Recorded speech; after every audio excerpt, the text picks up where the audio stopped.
Hi everyone, thank you for watching this video. Today we'd like to show you how to write this word mask in Chinese. It appears very often these days because of the coronavirus. So mask in Chinese we say 口罩, 口罩. 口 means mouth, 罩 means cover. So it's a mouth cover, which means a mask.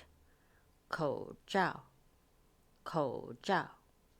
Alright, so let's see how these two characters are written.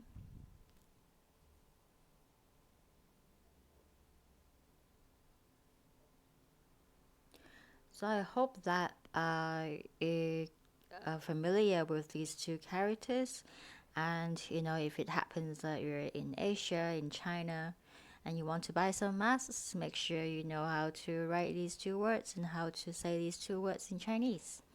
Thank you so much for watching. Bye.